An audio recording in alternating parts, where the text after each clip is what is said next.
Kilala mo ako, Amorosa. Saad nito na tinignan siya ng masama ni Rosana. Rosana. Nakangiting saad nito.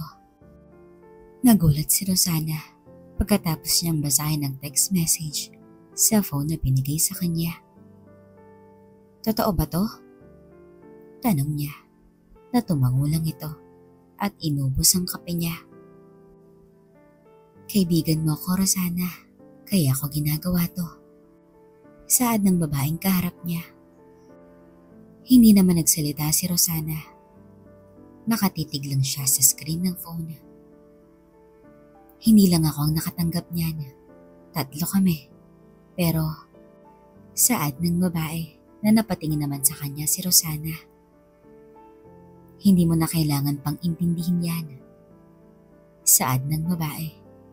Kumuha to ng pera sa bag niya at nilagay sa mesa. Sumunod ka sa akin. Niyaya siya nitong lumabas, kaya tumayo siya at nagulat na lang yung waiter nung palapit siya. Nadala na ang kape ni Rosana. Lumabas sila sa likod ng restaurant at pumunta sa sasakyan ng babae kasama niya at tumayo sila sa likod nito. Tignan mo, saad ng babae nung binuksan niya ang trunk. Nagulat si Rosana nung nakita niya ang 2 bangkay sa loob nito. Ano? Ikaw? Hindi makapagsalita ng maayos si Rosana dahil sa gulat nito. I'm not doing this as a favor, Rosana. Saad ng babae. I'm doing this for her. Dagdag pa niya na tinapik siya nito sa balikat. Teka, saad ni Rosana nung sinara nito ang trunk at naglakad papunta sa driver's side ng kotse. Don't worry, kung may matanggap uli akong balita about sa inyo, I will let you know. Saad ng babae sa kanya. Tula lang nakatayo sa likurang parking lot si Rosana na hanggang ngayon hindi siya makapaniwala na may death order pala sa kanila ang sindikato. Pumarada ang van sa tabi niya at niyaya siya ni Dino na sumakay. Pagsakay nito, umalis agad sila at lumingon-lingon pa si Dino dahil baka may sumunod sa kanila. Huwag kayong mag-alala, walang sumusunod sa atin. Saad ni Rosana sa kanila. Anong nangyari? Tanong agad ni Dino. May death order sa atin ng sindikato. Balita ni Rosana sa kanila. Nabigla nilang pinarada ni Sonny ang van sa gilid ng daan at lumingon siya kay Rosana. May death order sila para sa atin? Gulat niyang tanong. Anong gagawin natin? Dagdag pa ni Sonny kay Rosana. Sa ngayon wala, pero hindi na rin masama ang maghanda. Dino, kunin niyo ni Sonny ang gamit natin. Utos ni Rosana sa kanya. Masusunod, Rosana. Sagot naman ni Dino. Bumalik na sila ng Florence. Dumaan na muna sila sa isang storage facility para kunin ang mga gamit nila. Pupunta lang ako ng bangko para kumuha ng pera. Sige, kami nang bahala sa gamit natin. Saad ni Dino. At naghiwalay na sila. Pumasok sa bangko si Rosana para mag-withdraw ng pera nang biglang tumunog ang phone niya. Nakita niya na galing sa unknown number ang nakalagay. Ang tanging nasambit niya. At binalik niya to sa loob ng bag at lumapit na siya sa teller. Pagkatapos niya mag-withdraw, lumabas na siya ng bangko. At muling narinig niya ang phone niya.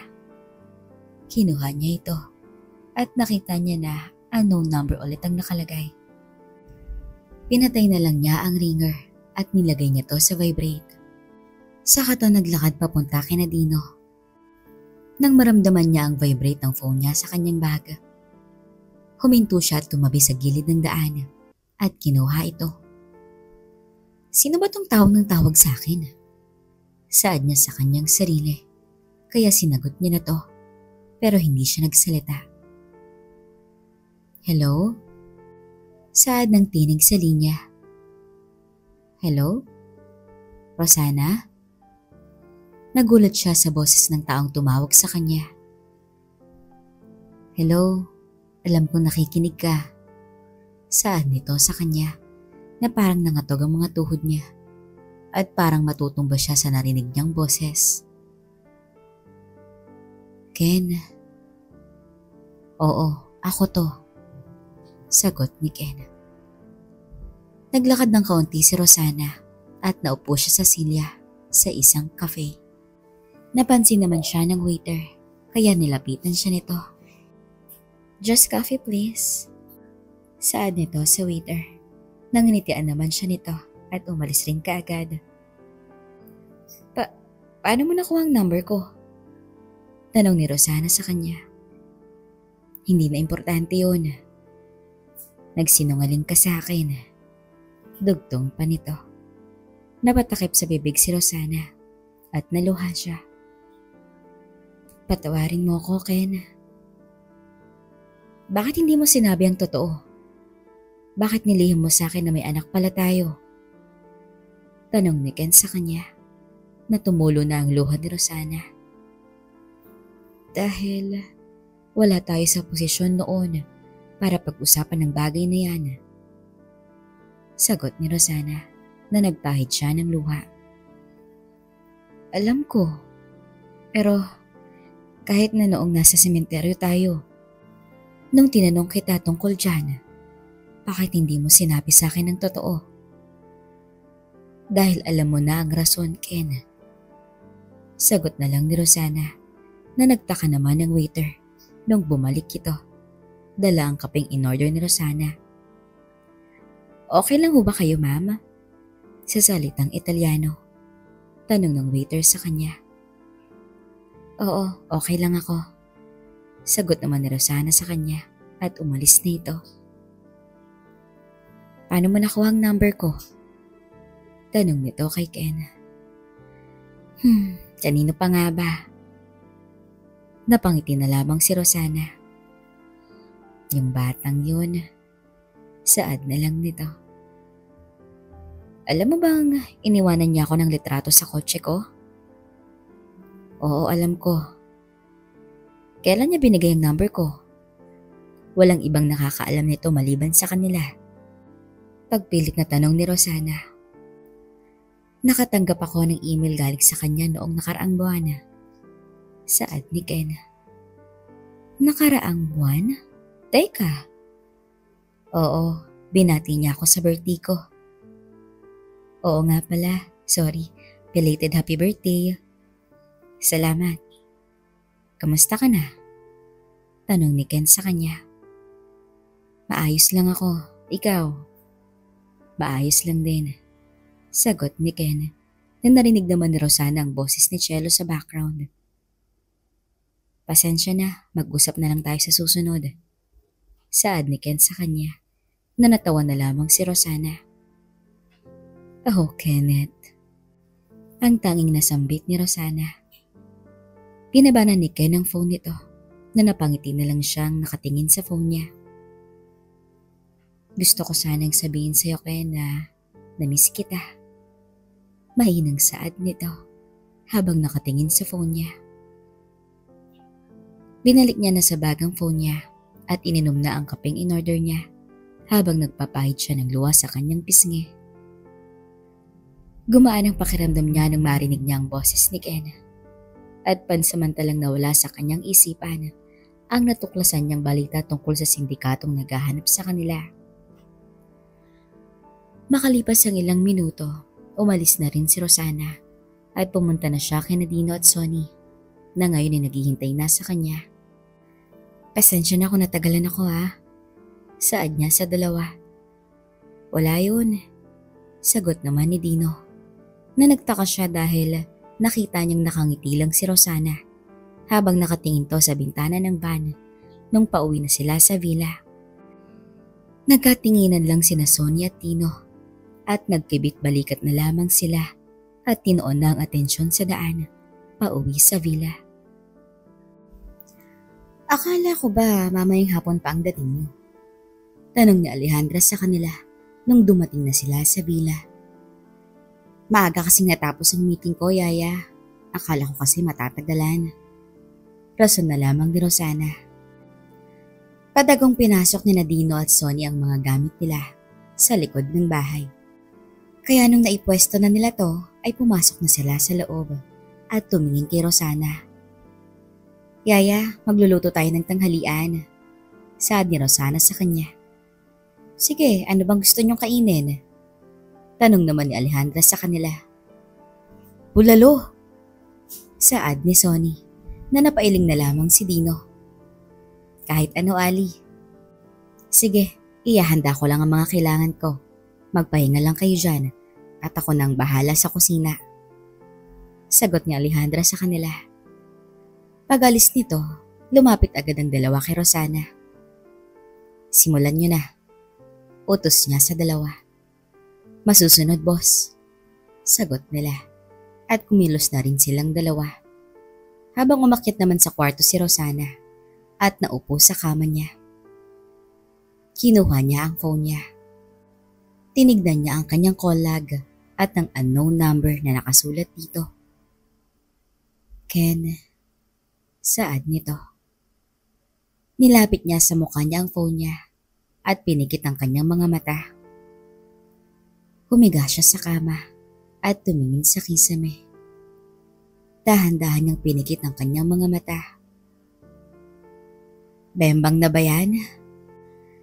Naalala niyang tanong ni Ken nung katatapos lang nilang magpaligaya. Inosente ka pa nga talaga. Natatawang saad niya kay Ken nung nakahiga na sila at magkayakap. Oh, Ken. Bigkas ni Rosana at napahimas siya sa kanyang tiyan. Ganito ba? Naalala niyang tanong nito nung hinimas nito ang tiyan niya. Dahan-dahan lang. Saad niya rito na napangiti si Ken at tumingin sa tiyan niya. Ang puti mo. Saad ni Ken sa kanya na pinalakbay na ni Rosana ang kamay niya sa ilalim ng damit nito. Oh, Ken. Huminga ng malalim si Rosana bago niya pinalakbay pa ibaba ang kanyang kamay. At naputo na lang siya nung kumatok sa pinto si Alejandra. Rosana, tara na sa baba para kumain. Saad nito sa labas ng pinto. Yaya talaga. Dismayadong saad ni Rosana. Kaya bumangon na lang siya at napangiti siya sa muntikan niya nang gawin. Susunod na ako. Sagot nito at narinig niya nang umalis si Alejandra. Inayos niya na ang kanyang sarili bago siya bumaba sa kusina. Nakita niyang nakaupo ng tatlo at hinihintay siya. Halika na, kakain na tayo. Saad ni Alejandra sa kanya. Kaya naupo na siya at nagsimula na silang kumain. Pagkatapos nilang kumain, sinabihan sila ni Alejandra na siya na ang bahala sa kusina. Kaya naman pumunta na ang tatlo sa likod ng villa. At nagkukunwaring may ginagawa sa garden niya si Rosana habang tumutulong naman ang dalawa. Rosana, tawag ni Dino sa kanya. Alam ko. Sagot nito na nagugupit siya ng mga tuyong dahon sa halaman at tumingin sa malayo. Ilan ba sila? Tanong ni Sonny. Kinuha niya ang cellphone niya at binasa ang text ng babaeng na-meet niya kanina. Siyam. Sagot ni Rosana. Sabay balik ng phone nito sa bulsa. Anong gusto mong gawin namin? Tanong ni Dino. Wala. Sagot naman ni Rosana. Naglakad siya papunta sa mga bulaklak niya sa dulo ng garden. Kaya sumunod naman ang dalawa sa kanya. Wala? Tanong ni Sonny. Oo. Hindi maaari ito, Rosana. Kailangan nating tumakas ngayon din. Kung ganun man ang mangyayari na wala tayong gagawin. Saad ni Sonny. Nainawakan naman siya sa balikat ni Dino at pinatahan siya. Nakita ni Sonny si Rosana na nakatayo sa ilalim ng araw at nakatingin to sa malayo. Alam mo na ang ibig sabihin nito, Sonny. Saad ni Dino sa kanya. Tumango na lamang ito at kumalma siya. Ikaw ang masusunod, Amorosa. Saad ni Sonny. At sabay na silang umalis ni Dino. Iniwan nilang nakatayo sa garden si Rosana. Dumating ang hapon. Sinundo na ni Dino at Sonny ang dalawa sa eskwelahan. At pagdating nila ng bahay, maaga silang naghapunan. Girls, gusto niyo bang manood ng concert? Tanong ni Rosana sa kanila. Si Mama? Sagot agad ni Jaisel na natuwa din si Ednalina. Sino ang magko-concert, tita? Tanong ni Ednalina. Alam ko. Sagot naman ni Jaisel na natutuwa siyang sabihin. Ed Sheeran! Sigaw nito na natawa na lamang sila. Natuwa naman ang mga dalaga. Mama, akala ko ba ayaw mo kaming pumunta sa concert niya? Takang tanong ni Jaisel. Surprise ko dapat sa inyo to Kaya hindi ko kayo pinayagan noon. Wow, Ed Sheeran, ang cute-cute noon. Natutuwang sad ni Ednalina. Kaya bilisan niyo ang pagkain niyo para makaalis na kayo. Sad ni Rosana sa kanila na nagmamadaling namang inubos ng dalawa ang pagkain nila. Hoy, daan-daan kayo. Baka mabulunan kayong dalawa. Sigaw ni Alejandra sa kanila na natawa na lang sila sa reaksyon ng dalawa. Thank you, Mama. Saad ni Jaisel nang naubos niya na ang pagkain niya at tumakbo na to paakyat sa kwarto niya. Tita! Saad ni Edna at tumakbo na rin to sa kwarto niya. Tuloy naman sa pagkain ng apat habang nagbibihis ang dalawa. Yaya, saad ni Rosana. Gusto kong samahan mo sila. Ayoko. Hindi ako mahilig sa mga pa-concert-concert na yan. Saad ni Alejandra. Ali, sila lang naman ang manonood. Sa labas lang tayo, mamamasyal. Saad ni Dino sa kanya. Oo nga, malapit lang sa park ang venue ng concert. Saad naman ni Sonny. Basta, ayoko. Pagmamatigas nito. Yaya, please. Gusto ko may mag-chaperon sa dalawa. Saad ni Rosana sa kanya na nag-isip naman sandali ang matanda at pumayag na rin siya.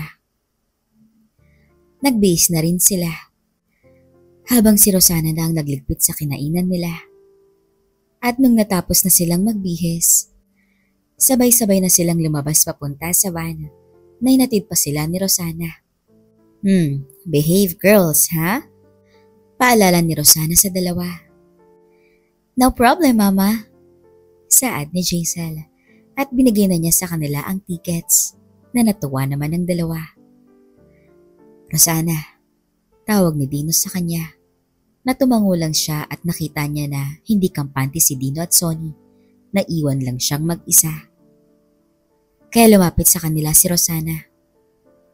Huwag kayong mag-alala. Ligtas ako. At pinaalis niya na ang mga to. See you later, Mama! Sigaw ni Jaisel. Maraming salamat, Tita!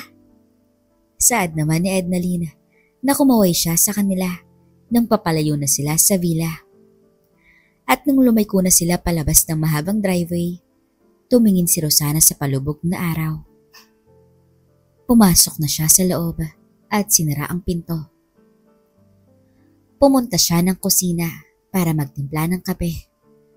Pagkatapos ay umakyat na siya sa itaas at naupo siya sa silya sa loob ng kwarto habang nakaharap sa bintana. Nasa highway na si Dino nung may nakasalubong silang delivery truck. Hindi sila napansin ng mga sakay nito, kaya tuloy lang to sa biyahe, papunta sa destinasyon nila. At makalipas ang ilang minuto, dinaanan na nila ang villa at sa dulo ng highway, umikot sila pabalik. At huminto ang delivery truck sa gilid ng puno, natanaw lang ang villa.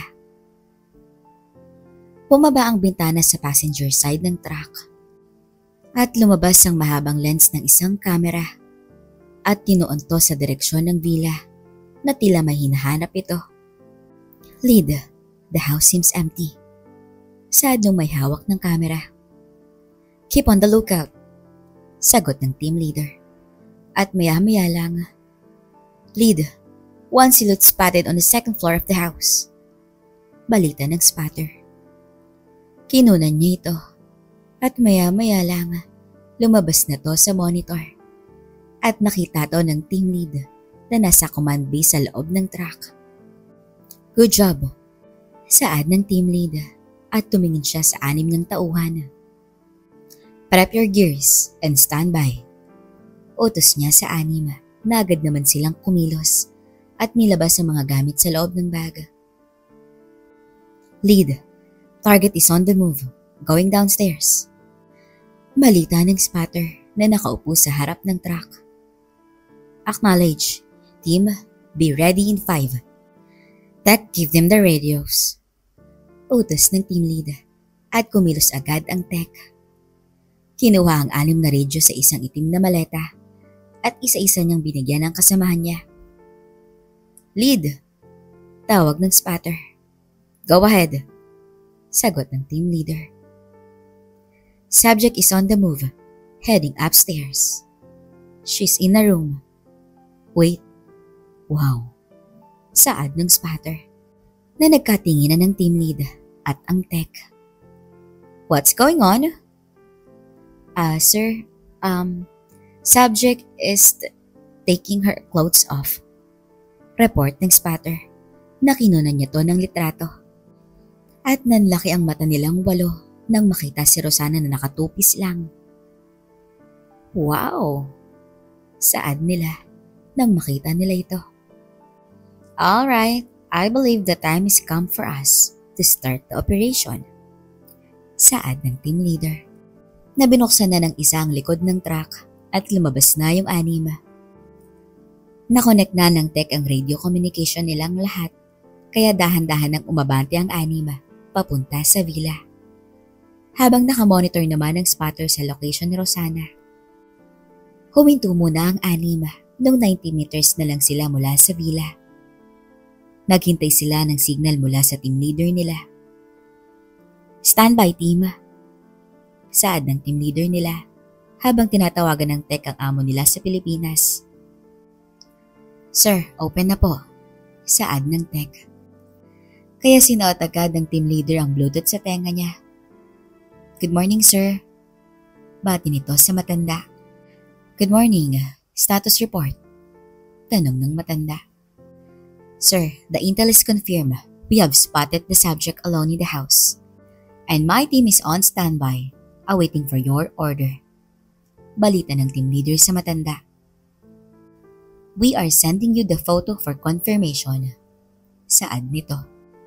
At pinadala ng tech ang nakuhang litrato kanina. At maya-maya lang. Good. Saad ng matanda sa linya na napangiti ang team leader sa kanyang narinig. Alright, you have my permission to proceed. Acknowledge, sir. Saad ng team leader. Sabay hawak niya sa radyo niya. Team, you're good to go. Sagot nito. Roger that. Sagot naman ng lead ng assault team. Lead, remember what I told you. Saad ng matanda sa kanya. Affirmative, sir. Sinabi ko na yan sa mga tauhan ko. Minimal damage and proceed with caution. Sagot ng team leader. Good. Sagot naman ng matanda. Keep us updated. Dagdag pa niya. Roger that, sir. At binaba na ng matanda ang telepono. Tinanggal na rin ng team leader ang Bluetooth sa tenga niya. Money, money, money. Nakangiting saad ng team leader na natuwa naman ang tech. Lead. Tawag ng spotter. Go ahead. Sagot ng team leader. Subject is moving towards the bathroom. Balita ng spotter. This is too easy. Team, proceed with caution. Saad ng team leader sa assault team. Roger that. Sagot naman nito. Humakbang na ang anim palapit sa villa at binigay ng leader nila ang signal at naghiwalay na sila. Naging 2-man cells sila